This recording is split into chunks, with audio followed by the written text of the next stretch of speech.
Oh, g'day, how's it going? So this movie was a bit of a floppy jalopy, but I do love Alexander Skarsgård and actually very much enjoyed this film despite it being a bit muddy and rather pointless really. Regardless, I will give an unbiased breakdown of this movie. Nothing overly complex happened in this film, but here we go. Obviously there'll be spoilers for Mute, and there's going to be spoilers for the movie Moon. I'll start by explaining how this film is actually meant to be a sequel to the 2009 Duncan Jones film Moon, starring the awesome Sam Rockwell. In the background of Mute, we get little glimpses of a court case taking place, and here we see Sam Rockwell, or Sam Bell as he is called in the movie. Sam returned to Earth at the end of Moon, and now there are obvious legal or human rights ramifications for him being cloned by Luna Industries. You can see heaps of Sam Bells in the courtroom. Later, in the bowling alley, we see a ticker news feed talking about malfunctioning Gertie Bots, the robot that was voiced by Kevin Spacey in Moon, and we see Luna Industries brand on various things, most notably the gas station. What does all this have to do with the story of Mute? Nothing, actually. It's just a shared universe. Duncan Jones put all this in as a little bit of fun for the fans. It doesn't affect the story of Mute in any way other than that they are both set in the same universe. So in a way, Mute is a sequel to Moon. Kinda, but not really, but kinda. So what the fudge happened in Mute? Quick plot! When Leo, our main protag, was a boy, he got into a bit of a spot of bother when he tried to stop a menacing boat by jamming up its propellers with his neck. Jokes, of course. Leo loves to swim, and one day a boat ripped open his throat. He could have easily had his neck healed and fixed, but his family is deeply religious, Amish in fact, and so they are very anti-modern technology, as we know the Amish to be. And so his neck and throat never got treatment, and thus never healed properly, thus leaving Leo unable to speak. A mute? Oh, that's the title of the movie! Leo works in Berlin as a bartender in a club owned by gangsters. He is in a relationship with Nadira, who works as a waitress at the club. They are in love and have a good old time together until one day, Nadira disappears.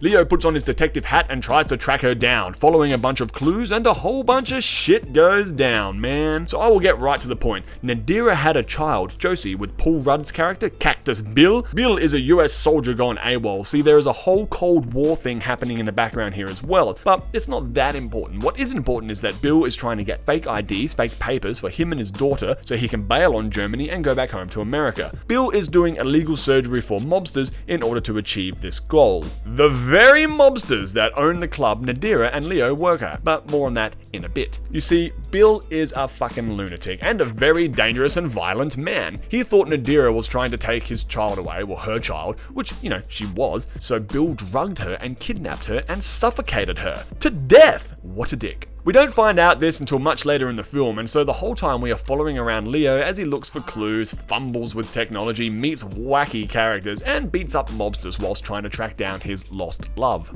It's all very sad, as Leo starts to learn more about Nadira's secrets, like that she is probably working as a prostitute on the side.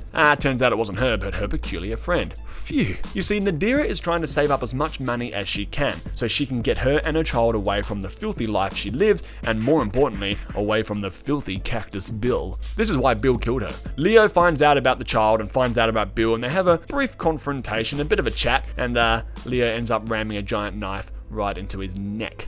How poetic. But how did Leo find these guys? There's a bit of a side plot going on with Bill and his weird partner in crime and best friend, Duck.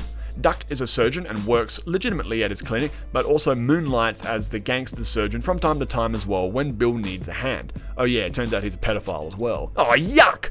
Bill is a violent man prone to psychotic episodes, and Duck is a bit strange as well. And I'm not just talking about the kitty diddling either. Duck has Nadira's phone and has been sending cryptic messages to Leo, fucking with his head, leaving little clues that eventually leads Leo back to the club. Here he finds Bill's new papers, his forged ID stuff, with the address to Bill's home. But why was Duck doing this? Well, Bill was being a bit of a dick lately, and so Duck was just messing around out of anger and because, you know, it's just a goof, he says. After Leo stabs Bill, Duck finds Bill and instead of helping him decides to act his revenge for all the times Bill was such a bastard man to Duck. Bill knows Duck is a bit of a pedo, and so Duck's final revenge on Bill is to show Bill that he is taking away his daughter. Now, we don't actually know if Duck was gonna diddle Josie or if he just wanted to scare Bill, but whatever the case, he sure does take her away, and regardless, Duck is not right in the head. So whatever the reason, Josie sure isn't safe with him around. But before he takes Josie away, he knocks out the heartbroken Leo and performs surgery on him, adding a digital larynx, which should enable him to speak. Why give Leo the ability to speak, you ask? Well, thanks for asking. Well, he wants Leo to apologize for killing his friend Bill. But wait, didn't Duck just let Bill die? See, Duck is a complicated and conflicted man.